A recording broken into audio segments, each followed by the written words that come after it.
It's time to turn down the noise and tune in to News You Can Use, the show that gives you a quick insight into the latest twists and turns in healthcare news, where every diagnosis comes with an order of side-splitting humor. Your hosts are Dr. Nick, a longtime host, innovator, and healthcare wizard who can prescribe a digital dose of innovation to cure even the most ailing operational inefficiencies. And Dr. Craig Joseph, the healthcare guru who can diagnose both patient and software glitches with equal precision, making sure hospitals run smoother than a well-oiled robot doc. So buckle up, because we're diving into the ER of excitement, the ICU of irrationality, and the waiting room of wacky wisdom. Now here's Dr. Nick and Dr. Craig. Welcome to the month of December. I'm Dr. Nick. And I'm Dr. Craig. This week, we'll be dissecting the latest healthcare news, unraveling the twists and turns, and making sense of some of the debacles. Just remember, life's a lot like breaking news stories. Unpredictable, often absurd, and occasionally leaving you wondering if it's all just a cosmic prank. This week, we take a look at burnout and doctors quitting. And we also dive into guidelines on health wellness, obesity and weight management, and breast cancer diagnoses. But first off this week, we're going to dive into GLP-1 agonists. And I'm going to put you on the spot, Craig. GLP, what does it stand for? Gosh, we're living proud. It's there you go. That, for the record, ladies and gentlemen, I just made that up. It's glucose. Glucagon-like peptide 1 receptor agonist. There you go. There you go. Wow. I got to be frank. If I didn't have Google on my side, I probably would have failed at that. But I have been focusing a fair amount on it. And, you know, let's dive in a second. There's been a lot of news, some of it more surprising than others. Let's pick off the first piece that I don't know if I should be surprised. I think the endorsement of some of the more famous individuals, in this case, Oprah Winfrey, not somebody that I've spent a lot of time following, but she did have a book club. And what I did notice with her book club was as soon as somebody had their book featured in her book club, it appeared in the New York Times bestsellers list, pretty much. And to be clear, I read some of them, and I don't know that they felt as good as that for me. And here she is. She's come out categorically and said, and interestingly, she didn't say, I use it all the time. She says it's part of her solution. I think that's what I heard. What did you hear, and what are your thoughts? Well, she's been very involved with organizations like Weight Watchers, and certainly that's been a. Hold on a second. I think she's an investor, isn't she? I said involved. Oh, okay. I said involved. That's me being careful to not overplay or underplay. But I do think she's an investor. You know, Nick, when I give Oprah advice about financial things, she calls me up fairly regularly. I have to be honest. And, what should I invest in? What do you think about stocks? Those kinds of questions. I try to give her the best answer I can, Nick. That's all I'm saying. And have you managed to get your book into the Oprah Book Club yet? I thank you for mentioning my book. Designing for Health, it is, just so that it is. For those of you that haven't read it, it's a riveting read. Riveting. Now they think you're being sarcastic. No, not at all. I'm never. Thank you for mentioning it. And no, I have not been successful on getting it on Oprah's book club. I'm thinking of starting my own book club, and we'll see if I can rocket it up to the top of the bestsellers list. But in answer to your question, I think she's doing a lot of different things, right? You have to eat well. Mm-hmm. I shouldn't say you have to now. You ought to eat well. You ought to exercise. You ought to be thoughtful about, what you do with your body. And there's all these medications out there now that can help as well. And I think it's smart to be multimodal about this. It's just taking a pill is probably not the best answer for everything that ails you. Yeah. So and to be clear, some of the data that's emerged in the last several weeks, let's talk about a couple of the things that I saw.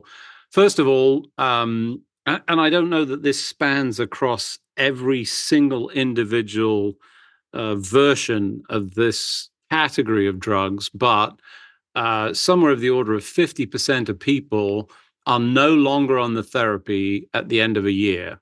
And, that's problematic. It's as a result of the side effects, which are, I don't want to define as serious or unserious, but they certainly cause enough problems that people stop taking the drug. So that means that they're not going to be useful for obvious reasons. And then the other thing that seems to be relatively clear, although we don't have a huge data set, is that if you stop taking the drug, it seems to be that the weight starts to return. So it's that appetite suppressant element, which is contributory, whatever. I don't think you can just take this and then stop and say, woohoo, I'm there, if that's what you're desiring to do, which of course creates some challenges. And I think you're right, as you highlight Oprah's sort of approach to this, which is you can't just have it as a drug. It's got to be part of a whole program of activity, and I think the supporting services. And if I was hot on anything, I think it's the digital health companies that say we're going to incorporate this, but we're going to have a whole program around it that says, break the cycle. I mean, I've seen it in a number of cases, and I know people are ecstatic with the results, truly ecstatic. And I know how hard it is. I've certainly gone through my, cycles and challenges. I'm currently good, but I could not be. It's great to sort of break that cycle and get out of it. And then it's slightly easier to exercise and do better things. But I'm a little bit troubled by the fact that Europe is showing a shortage of these drugs. And it's not the manufacturing, it's the fact that they're shipping them all to the US because that's where they're making all the money out of them. Yeah. Well, certainly there are some people here who are not obese and are just trying to, lose some weight, and it's not what the med was intended to do. And I think we've always had questions of, wow, the initial data are amazing. But what happens after a while? And is this a medication that you need to be on forever? And so if it and what happens when you stop? And we're starting to see some of those answers. So the question is, are there other things that you can do while you're on the meds? And these are all just rhetorical questions. I don't think we know any of the answers, but while you're on the meds, and they seem to be having, as we've talked about before, they have other effects. So certainly there's some side effects that we don't want, but they seem to be, not only do they decrease your urge to overindulge in eating, but they might be helping other urges that are things that you would rather not be doing. So watching less TV, playing fewer video games. Wait, GLP drugs stop you from watching too? I did not know that, Craig. They can they have something with the retina. It's a retina thing, Nick. Yeah. There are all kinds of kind of claims that are out there. Again, this is all so preliminary, so we don't really know. But like that, you're on social. That's certainly one I read, that you're on social media less. Right now, again, if these are things that you're trying to stop doing, you're like, hey, most people that smoke, I would think if you ask them, they're like, yeah, I'd rather probably not be smoking cigarettes, right? They're hooked, and they don't like the feeling when they stop, and they know that it's not good for their health, and they know that it costs a lot of money, and they know that it's taxed like crazy. And if they could stop, many would. And so these GLP-1 agonists seem to help with lots of different things. I'm not saying that they'll cure everything that ails you or decrease all of your all of the things you do that you'd rather stop doing, but they seem to help with some. Now, my point being, while you're on the meds, let's assume you're not going to be on it forever. While you're on the meds, can you change the way you do things? Can you start exercising regularly? Can you, retrain the way that what you buy when you go to the grocery store and how you eat and how fast you eat? Are there opportunities that are there for you while you're on the med that when you stop, inevitably maybe taking the med, that these better kind of workflows that you've established, either externally or internally, are there, and they're still there, and it works.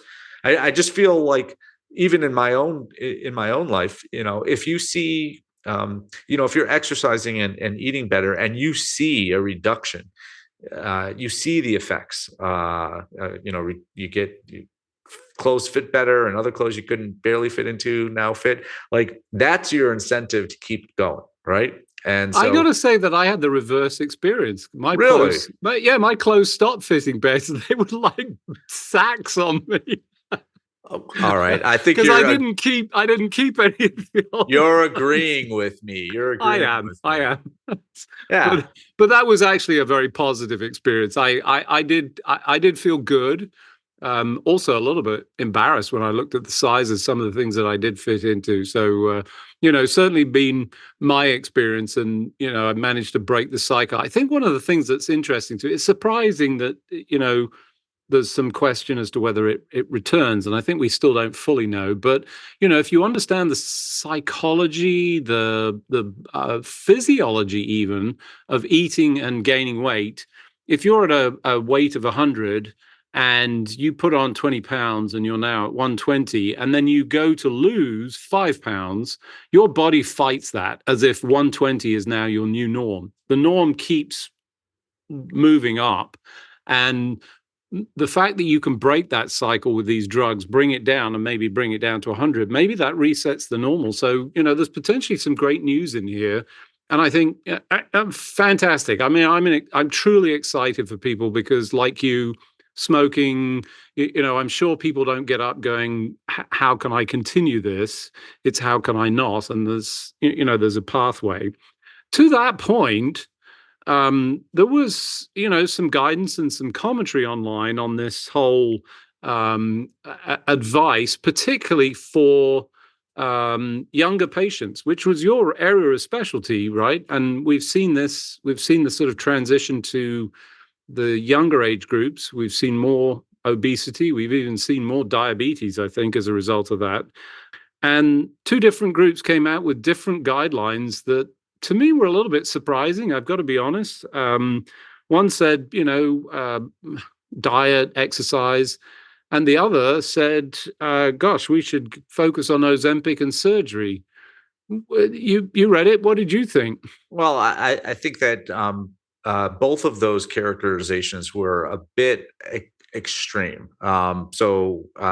The two organizations were talking extreme opinions online. Shocking. I know. Yeah. I think with so many things in life, Dr. Nick, somewhere between the two extremes is probably the best area where exactly the most accurate and the most honest.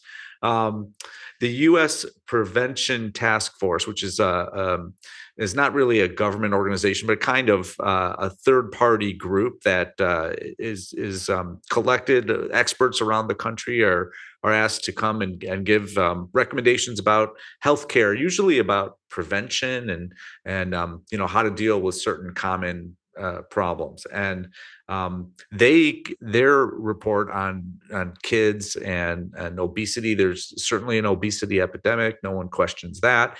And their recommendations were kind of along the same, where they were a little bit more conservative.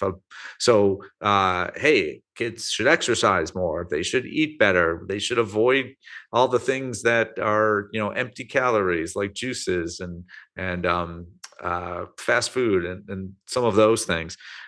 Whereas another group that talks about kids all the time, the American Academy of Pediatrics, which I am a dues-paying member, their recommendations were certainly aligned with that, but kind of adding a little bit of, hey, when appropriate, and I think that's the thing that was missing, physicians should consider both see how I'm playing that diplomatically. Consider both medications, these GLP-1 agonists, and other medications, and bariatric surgery as appropriate. And I don't think that any of that is. I think the controversy is, well, how aggressive? Is it supposed to be that you take your kid to the doctor for the checkup and your doctor says the kid's a little overweight or significantly overweight, and just like, hey, we're not going to talk about any of the common things. We're not going to talk about how much they exercise. We're not going to talk about their diet. We're not going to talk about anything else. We're just going to go and here's a script. Like, that is not the recommendations of the American Academy of Pediatrics. However, I think that they are seemingly more open based on evidence that they're interpreting that's out there now, that these are the medicines should be in your on your list of in your toolbox, perhaps. In your toolbox. I was going to say armamentarium, but that's probably not the best term. Yeah, toolbox, sure. And that they're okay to use, but they should. I don't think anyone thinks that they should be first line for kids, and I'm not sure that they should be first line for anyone. I think you should always have a conversation about. It's a very different conversation to walk into your doctor and say, I've had this problem for my entire life, for the last 2 decades. I've tried this, I've tried that, I've talked to the nutritionist, I've done all of those things. And none of those things seem to help me or help me as long or as effectively as I want. That's a different conversation than, I'd like to lose some weight. So in our conversation about toolboxes, I'm reminded of my first ever medical bag, and it was actually a gift to me from some fellows that I used to get out, and we had a shooting club. We were in it was a clay pigeon shooting club, and we were shooting one Sunday afternoon, and the clay pigeon firing device sort of shattered, and this clay came flying out and hit somebody in the back of the head, and they started bleeding. It wasn't a terrible injury, but it was it was bleeding, and they all called for me. So I ran to my car because I had not a doctor's bag, but a plastic bag full of all my bits that I carried around. And despite the fact that this was a very serious, well, it wasn't very serious, but it was serious, and I came running along, all I got was laughter. I was laughed out of the the place, and they all clubbed together and bought me a proper fancy medical leather bag as a result of that. So so I'm reminded of that wonderful story of my very good friends from many years ago when I was practicing. But anyway, so speaking of doctors, and at the time I was certainly a struggling young junior doctor, definitely burnt out. I've talked a lot about that, both on this podcast and even in pods, blogs that I've written. We're seeing a huge exodus, or certainly an intention to leave. I think I've mentioned it, with some of my individual interactions with clinicians. There was a article just recently published that sort of built on prior work that sort of talked about this, intention to quit. And they're finding that even more people are indicating a moderate or higher intention to leave their job within 2 years, which, given that I think I'm right in saying we have a shortage of physicians. Is that true? We've got a bit of a problem, right? We have a shortage now, and it's often it's getting worse. But the shortage it's seen in certain areas more than others, right? So rural areas have far fewer physicians than urban areas. However, this study, which looked at academic doctors, so these are docs that work for large academic medical centers, like universities, typically, a third of them reporting, a third, right? That's the number, 32%, moderate or high intention to leave in the next 2 years. So, is it safe to extrapolate that to all physicians? I think it's. Well, you mean like our parachute study? Yes, that's. I'm not sure a lot of people remember that, but can you say because academic medical doctors are kind of burned out, and a third of them might be leaving in the next 2 years? Can you say that is true of docs in rural areas and doctors in private practice? I think you can. Just that's based not so much on science, but on talking to these folks and yeah, it's not any easier out in private practice. In fact, many could make arguments that it's more difficult because Right. you're having to make payroll, and as an academic doc, you're kind of just you're working and doing research and all that other stuff.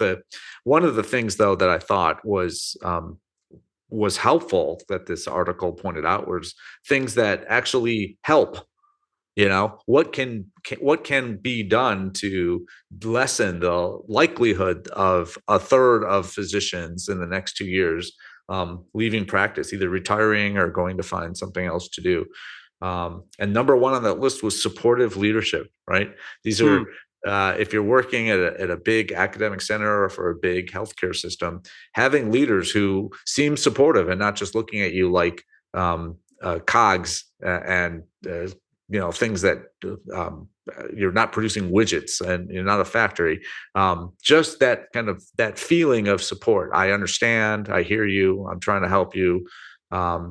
Was a big differentiator between people who are thinking of leaving and people who are seemingly going to stay. Other things that they found: organizational alignment with the doctor's personal values. So does the organization I work for seem like they're really trying to help people, or does it seem like they're trying to build another nice building and maximize the amount of marble that they can put in the lobby?